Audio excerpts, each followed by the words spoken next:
জানিয়ে দেব হাতে থাকা সর্বশেষ আপডেট, আন্তর্জাতিক সংবাদগুলোর শিরোনাম, এরপর বিস্তারিত। যুক্তরাষ্ট্র শর্ত না মানলে হরমুজ প্রণালী খুলবে না ইরান, রেজাই। আরও জানিয়ে দেব, ইরানের হুমকিতে খাবারের ট্রাকে লুকিয়ে বিমান পরিবর্তনের কথা স্বীকার করলেন ডোনাল্ড ট্রাম্প। আরও জানিয়ে দেব, মার্কিন বিমানবাহী রণতরীতে সংঘর্ষে 7 নৌসেনা নিহত। সর্বশেষ জানিয়ে দেব, হরমুজ প্রণালী নিয়ে ইরান ও যুক্তরাষ্ট্র সমঝোতার কাছাকাছি, পাকিস্তানের প্রতিরক্ষা মন্ত্রী। যুক্তরাষ্ট্র শর্ত না মানলে হরমুজ প্রণালী খুলবে না ইরান, রেজাই। যুক্তরাষ্ট্র ইরানের শর্ত মেনে না নেওয়া পর্যন্ত হরমুজ প্রণালী পুরোপুরি খুলবে না বলে জানিয়েছেন দেশটির শীর্ষ নিরাপত্তা কর্মকর্তা মোহসেন রেজাই। মঙ্গলবার 11 আগস্ট তেহরানে চীনের রাষ্ট্রদূত জং পিয়ং এর সঙ্গে বৈঠকে একথা বলেন সদ্য নিয়োগ পাওয়া ইরানের সুপ্রিম ন্যাশনাল সিকিউরিটি কাউন্সিলের প্রধান মোহসেন রেজাই। ইরানের রাষ্ট্রীয় সংবাদ মাধ্যম প্রেস টিভির বরাত দিয়ে এ তথ্য জানিয়েছে বিভিন্ন আন্তর্জাতিক গণমাধ্যম। রেজাই বলেন, হরমুজ প্রণালী পুরোপুরি খুলতে হলে যুক্তরাষ্ট্রকে ইরান ও দেশটির আঞ্চলিক মিত্রদের বিরুদ্ধে যুদ্ধ বন্ধ করতে হবে এবং ইরানের জব্দ করা অর্থ ছাড়তে হবে। তিনি বলেন, যুক্তরাষ্ট্র তাদের আচরণ পরিবর্তন করে ইরানের শর্ত মেনে না নেওয়া পর্যন্ত হরমুজ প্রণালী পুনরায় খুলবে না। গত কয়েক সপ্তাহে দুই দেশের মধ্যে পরোক্ষ আলোচনায় যুক্ত মধ্যস্থতাকারীদের মাধ্যমে যুক্তরাষ্ট্রের কাছে আরও কিছু শর্ত জানানো হয়েছে বলেও জানান তিনি। হরমুজ প্রণালীর আরেক উপকূলীয় দেশ ওমানের সঙ্গে নৌপথে জাহাজ চলাচল নিয়ে কোনো সমঝোতা হলেও প্রণালী বন্ধ বা পুনরায় খোলার বিষয়ে ইরানের সিদ্ধান্তে তার কোনো প্রভাব পড়বে না বলে স্পষ্ট করে রেজাই। এদিকে হরমুজ প্রণালী পুনরায় খুলতে মধ্যস্থতাকারীদের মাধ্যমে ইরানকে রাজি করানোর চেষ্টা করছে যুক্তরাষ্ট্র। প্রণালীটি বন্ধ থাকায় আন্তর্জাতিক বাজারে জ্বালানি ও সার পণ্যের দাম উল্লেখযোগ্যভাবে বেড়েছে। প্রতিবেদনে বলা হয়, গত জুনে ইরান ও যুক্তরাষ্ট্র একটি সমঝোতা স্বাক্ষর সই করেছিল।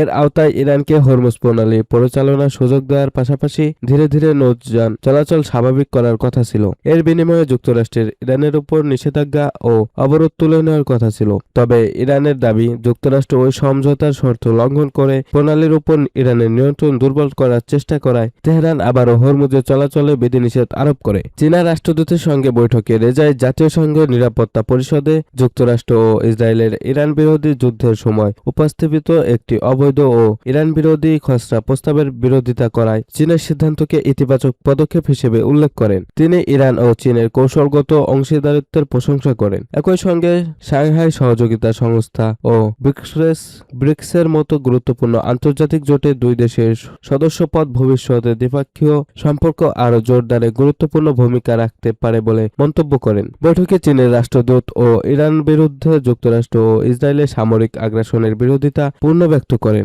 পশ্চিম এশিয়ায় শান্তি ও স্থিতিশীলতা প্রতিষ্ঠায় চীনা প্রেসিডেন্ট শি জিনপিং 4 দফা উদ্যোগ নিয়েছেন বলেও জানান তিনি। পরে হরমুজ প্রণালী নিয়ে সামাজিক যোগাযোগ মাধ্যম এক্সে দেওয়া এক পোস্টে রেজাই বলেন, ইরানের অবস্থান স্পষ্ট। যুক্তরাষ্ট্র যুদ্ধ ও অবরোধ বন্ধ না করা, ইরানের জব্দ সম্পদ ছাড় না দেওয়া এবং লেবানন ও গাজা সহ পুরো অঞ্চলের যুদ্ধবিরতি সম্মত না হওয়া পর্যন্ত হরমুজ প্রণালী খুলবে না ইরান। ইরানের হুমকিতে খাবারের ট্রাকে লুকিয়ে বিমান পরিবর্তনের কথা স্বীকার করলেন ডোনাল্ড ট্রাম্প। ইরানের হামলার আশঙ্কায় 2026 সালের জুলাইয়ে তুরস্কের ন্যাটো সম্মেলন থেকে দেশে ফেরার সময় এক অভিনব ও গোপন কৌশল নিয়েছিলেন মার্কিন প্রেসিডেন্ট ডোনাল্ড ট্রাম্প। সংবাদ মাধ্যম দ্য ওয়াশিংটন পোস্টের প্রতিবেদনে এমন চাঞ্চল্যকর তথ্য সামনে এসেছে। প্রতিবেদনে বলা হয়, তুরস্ক থেকে রওনা দেওয়ার সময় ট্রাম্প সবার সামনেই এয়ারফোর্স 1 বিমানে ওঠেন, কিন্তু বিমানে ওঠার কিছুক্ষণ পরেই তাকে খুব সতর্কতার সঙ্গে পেছনের দরজা দিয়ে বের করে একটি খাবার সরবরাহের ট্রাকের ভেতরে ঢুকিয়ে দেওয়া হয়। এরপর সেই ট্রাকের মাধ্যমে তাকে গোপন একটি ছোট সামরিক বিমান এয়ারফোর্স C-32 তুলে দেওয়া হয়। ওয়াশিংটন পোস্টকে দেওয়া সাক্ষাৎকারে এক মার্কিন কর্মকর্তা নিশ্চিত করেছেন, ইরান থেকে আসা একটি বিশ্বাসযোগ্য হুমকির কারণে এই কাজ করতে বাধ্য হয় মার্কিন গোয়েন্দারা। ঘটনার সত্যতা নিশ্চিত করে ট্রাম্প জানান, পুরো সিদ্ধান্তটি সিক্রেট সার্ভিস এবং সামরিক বাহিনীর নেওয়া এবং তিনি কেবল তাদের নির্দেশ মেনে চলছেন। ওহাই সফর শেষে জয়েন্ট বেস অ্যান্ড্রুজে সাংবাদিকদের মুখোমুখি হয়ে ট্রাম্প বলেন, পুরো বিষয়টি নিশ্চিতভাবেই সিক্রেট সার্ভিস নিয়ন্ত্রণ করছে। তারা যা করতে বলে আমি কেবল সেটাই মেনে চলি। সামরিক বাহিনী ও সিক্রেট সার্ভিস চেয়েছিল আমি যেন ভিন্ন একটি বিমানে যাত্রা করি। দুটি বিমানই সমান নিরাপদ ছিল, কিন্তু তারা সুরক্ষার তাগিদে অন্যটিকে যেতে বলেছিল, তাই আমি গিয়েছি। হুমকির ধরন বা তীব্রতা সম্পর্কে প্রশ্ন করা হলে ট্রাম্প বলেন, আমি তাদের কাছে বিস্তারিত কিছু জানতে চাইনি, কারণ আমাকে প্রায় নানা ধরনের হুমকির মুখে পড়তে হয়। নিজেকে একজন প্রভাবশালী ও গুরুত্বপূর্ণ প্রেসিডেন্ট দাবি করে ট্রাম্প আরও বলেন, আমাকে ঘিরে এমন অনেক হুমকি আসে যা আপনারাও জানতে পারেন না। যে কোনো প্রভাবশালী প্রেসিডেন্টকেই এমন হুমকির মুখোমুখি হতে হয়। যেসব প্রেসিডেন্ট প্রভাবশালী নন তাদেরকেও হুমকি দেয় না। আমার মনে হয় বিগত প্রায় 6 বছরে আমি যতটা কাজ করেছি তা আর কেউ করতে পারেনি। তবে এসব হুমকিকে তা কোনোভাবে বিচলিত করে না জানিয়ে ট্রাম্প বলেন, সত্যি বলতে আমি এসব নিয়ে বিন্দুমাত্র উদ্বিগ্ন নয়। আমার মনোভাব বরাবরই স্পষ্ট, যা হওয়ার হবে। প্রতিবেদনটি আরও উল্লেখ করা হয়, আসল ঘটনা সম্পর্কে পুরোপুরি অন্ধকারে ছিলেন এয়ারফোর্স ওয়ানের আলাদা অংশে অবস্থানরত অন্তত ডজন খানেক সাংবাদিক। ইরানের সম্ভাব্য হুমকি থাকা সত্ত্বেও মূল বিমানে করে তুরস্ক ত্যাগ করেন তারা।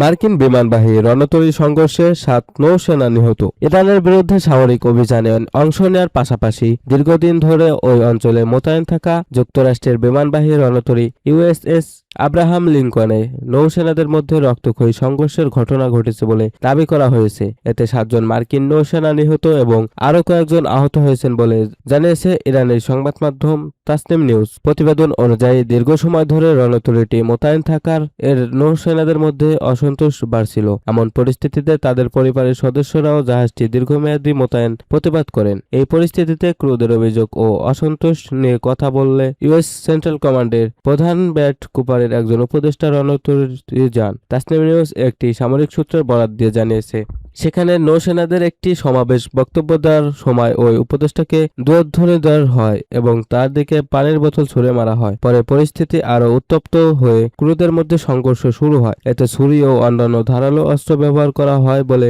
ওই সূত্র দাবি করেছে। সংঘর্ষে 7 জন নিহত এবং আরও কয়েকজন আহত হন বলে প্রতিবেদনে উল্লেখ করা হয়েছে। ঘটনার পরে রণতরীটির ভেতরে উত্তেজনার পরিস্থিতি বিরাজ করছে বলে তাসনিমের প্রতিবেদনে বলা হয়েছে। প্রতিবেদন অনুযায়ী ইউএসএস আব্রাহাম লিঙ্কন টানা 263 দিন ধরে মোতায়েন রয়েছে এবং বর্তমানে ভারত মহাসাগরে অবস্থান করছে। ইরানের বিরুদ্ধে নৌ অবরোধ কার্যকর করায় রণতরীটির প্রধান মিশন বলে দাবি করা হয়। এছাড়া রণতরী টানা 208 দিন সমুদ্রে অবস্থান করেছে, যা আধুনিক সময়ে কোনো মার্কিন বিমানবাহী রণতরী সবচেয়ে দীর্ঘ একটানা সমুদ্রে মোতায়েন বলে প্রতিবেদনে দাবি করা হয়। তবে জুলাইয়ে ওমানে স্বল্প সময়ের জন্য একটি বিরতি নিয়েছিল।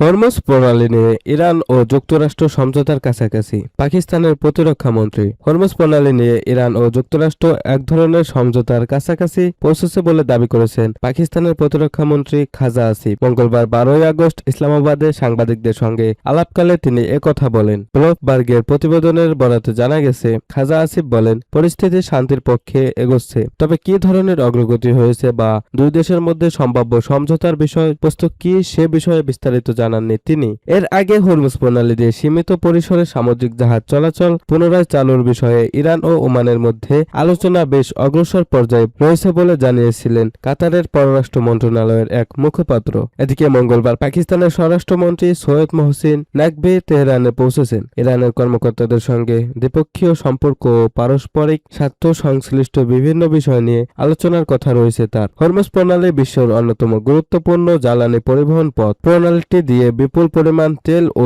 গ্যাস পরিবহন হওয়ার সেখানে জাহাজ চলাচলে কোনো ধরনের বাধা আন্তর্জাতিক জ্বালানি বাজারে বড় ধরনের প্রভাব ফেলতে পারে।